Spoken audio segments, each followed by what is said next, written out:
And also Scott Taylor is a U.S. Congressman-elect from Virginia's 2nd District, who serves in the town where CBN is headquartered. And if I lived in the 2nd District, I would have voted for Scott. I lived in the 3rd District, so had to miss that opportunity to vote for Scott. Scott's a former Navy SEAL, an Iraqi war veteran, and author of Trust Betrayed, Barack Obama, Hillary Clinton, and the Selling Out of America's National Security. And also I recommend, if you get on YouTube, watching the documentary on SEAL Team 6. So with that, Scott is going to have a keynote address. There'll be messages from each of our speakers, and then because of time, an abbreviated discussion. So, Congressman Scott. Thank you for the wonderful introduction. Congressman Bratt, members of Parliament, Becky Dunlap, distinguished guests, shalom to my Israeli friends, namaskar to my Indian friends, and good afternoon to everyone else, both here and out there. First, I want to thank Joel and Natasha for their heroic efforts to get this thing together. Why don't we give them a round of applause? You guys have done a wonderful, wonderful job, absolutely, for putting this excellent summit together. It's great to be back in the Holy Land and the true capital of Israel. In fact, our president-elect believes that the embassy should be moved from Tel Aviv to Jerusalem, and I agree with him. Thank you. I agree with him. In fact, I spotted a nice little spot, a couple blocks away from here with the American flag that we can go ahead and make that happen. So let's get on that. Let's get on that. I'm honored to be here amongst distinguished individuals, folks who no doubt are rising stars and established stars on the world stage and in their own countries. Now, the last time and the first time I visited this Holy Land was last year during the holidays. I flew into Amman, Jordan, and traveled to the Syrian border to visit the refugees. I grabbed a Yemeni buddy of mine in Amman, whom I worked with in the Arabian desert years before to interpret for me, and I spent years in and out of Yemen, and also time, of course, in the war in Iraq and various other Middle Eastern countries. So it was crazy that I had never stopped in Israel before. But I was worried about going back to Yemen, having come from Israel, and then being apprehended as a spy or something crazy like that. In fact, my buddy, my Yemeni buddy, really wanted to come to Israel, but he was worried about being killed if he went back home. What a shame that is. But I'll tell you, I'm glad to be back. It's good to be back here with all of you and all of you watching from afar. And I'd like today to speak briefly on the Middle East, American foreign policy, and finally, what the future looks like in terms of threats, challenges, and opportunities. Let me first say there's nothing small about the giant challenges that we face here.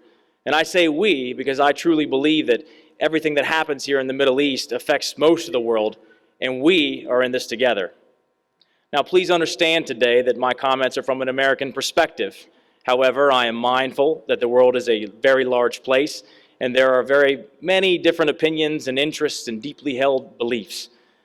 But I do believe that understanding culture and the reality on the ground is pertinent for policymakers of all countries, business leaders of all country leaders, thinkers of all countries as well too.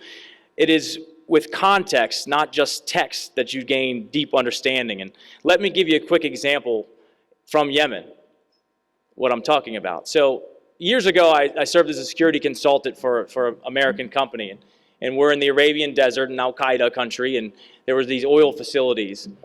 And we were in charge of about 150 Yemeni military folks, and we had about 50 or so Bedouin guards.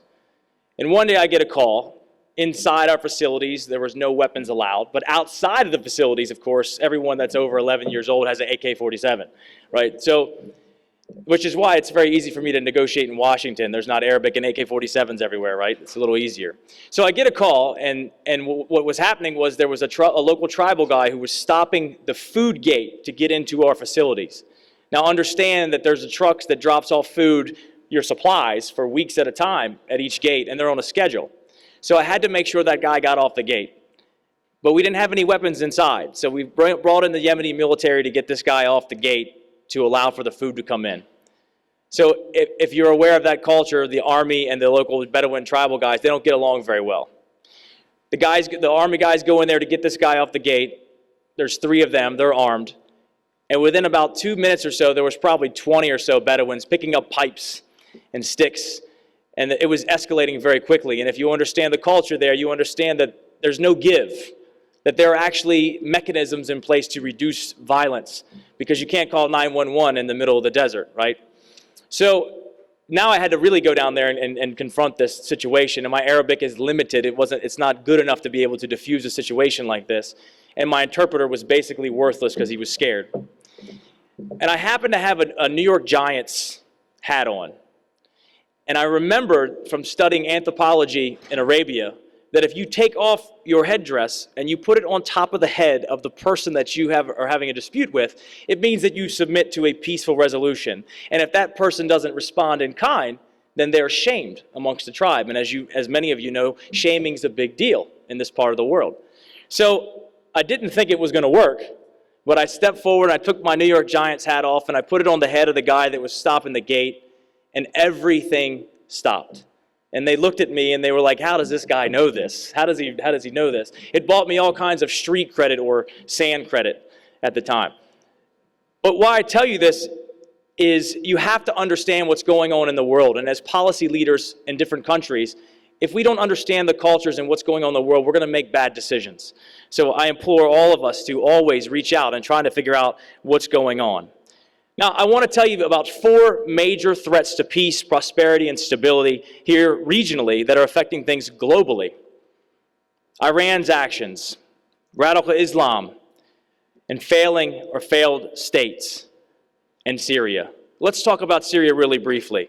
Horrible human suffering, a disintegrated state, and conflict with many powers primarily involved. And when you consider for a second that America, Russia, Turkey, Iran, and others actually have troops on the ground fighting, there's tremendous potential for a flashpoint in conflict that could cause a greater conflict in the region and globally. And I think about that very often. The second thing, of course, is the Iranian regime's aggressive foreign policy, their nuclear aspirations, and an institutionalized exportation of revolution. It's wreaking havoc on this region. I want to be clear that the Iranian people, the citizens of that country, they desire to live a good life like most of us. The blame lies on the Iranian leadership. Their funding of Hezbollah, Hamas, Islamic Jihad of Palestine, and control of the Assad regime threatens Israel on 3 sides, in Lebanon and Gaza and Syria, and it helps to destabilize the Sinai Peninsula.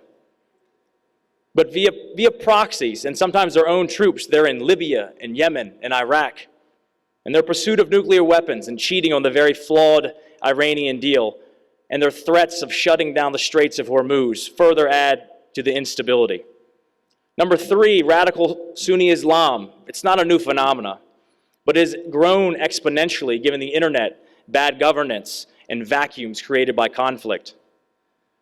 Number 4, failed or failing states. It's a major threat to world peace, prosperity, and stability, because they become petri dishes of conflict, extremism, and human suffering. Now, how do we work to reverse, reduce, or eradicate some of these threats? I speak to you today as a man who has been elevated with the honor and the responsibility to represent an American congressional district in Virginia that, as far as I know, has more military and active duty and veterans than any congressional district in the nation. If something happens in the world, my people go forward. And now when we think of foreign policy, and we should think of chess, and we spoke to your ambassador this morning, Ambassador Isharaf, hopefully I pronounced his name right. This morning he mentioned chess moves and how the scenery changes very quickly. Think about this for a second, because I believe foreign policy is much like chess. After a move from each side in a game of chess, there are 400 potential positions. By the third move from each side, there are over 9 million potential positions. By the fourth, over 288 billion, with a B, different positions. In foreign policy, when states make moves, and certainly when America makes a move, the whole game changes. And perhaps in a year, things are much different than they are today. That being said, we've got to have flexibility to be able to move within those parameters, but we must be tied to our core principles. In Europe and India and Israel, etc., all of us have shared interests in promoting global stability, security. Collaborating by bilateral and multilateral defense and counterterrorism cooperation is essential for us. All of us should have be robust economically back home and ensure that we maintain our military advantage and that same advantage that we must maintain and help Israel have that advantage in this region. We should not be ashamed about championing democratic values, but also not force the exportation of democracy. We must counter an ideology of radical Islam, not simply with military, but with soft power as well, even with our Muslim partners, and we must reform, I believe, how we give foreign aid, adding a component of one of America's most talented industries, marketing. With American marketing, people dance hip-hop in Haiti, they drink Pepsi in Paraguay, and they wear baseball t-shirts in Bangladesh. The world can and must counter the narrative of radical Islam. Further, we must not let weakness embolden a resurgent Russia. The last thing the world needs is a conflict between two superpowers, but we shouldn't allow Russia to be a bad actor on the world stage.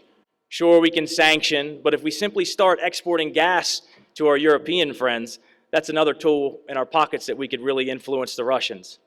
The same with Iran. Many of you know in this region of the world, people respect or they fear strength. They shall be prevented from getting a nuclear weapon, and their threat of shutting down the Strait of Hormuz is a bluff. They don't want the backlash of a coalition that would come against them if they did that. In this new administration, I believe that we will respond forcefully should they attempt to provoke our military once again. China, I think you're seeing a theme in most of my stuff here, a little bit of peace through strength.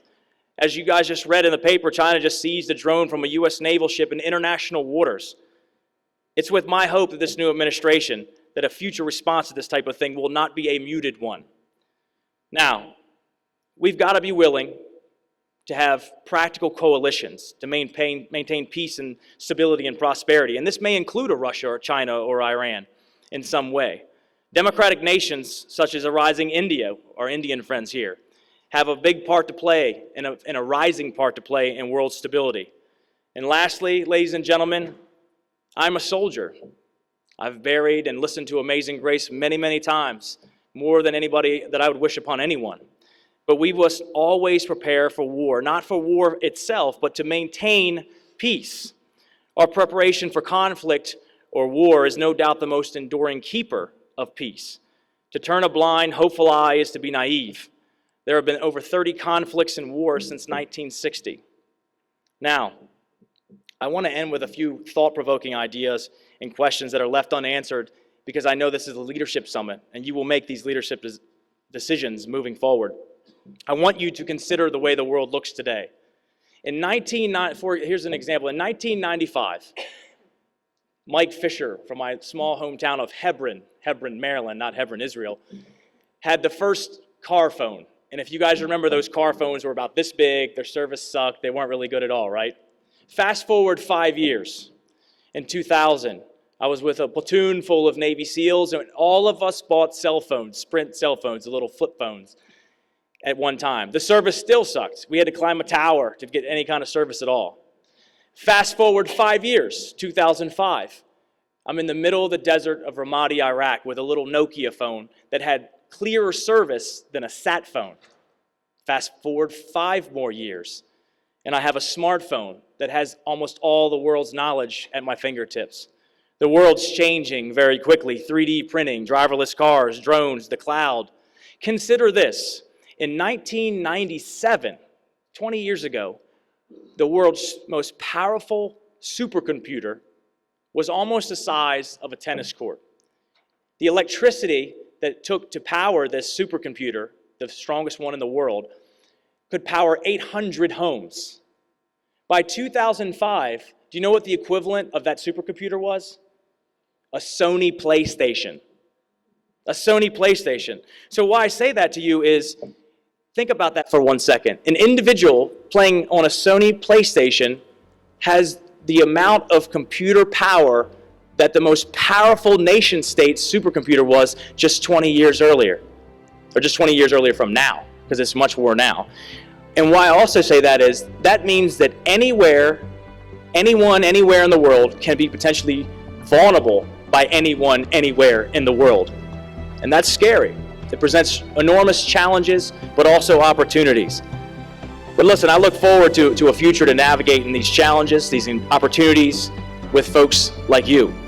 So I want to say Toda to my Israeli friends, Shukriya to my Indian friends, and thank you very much.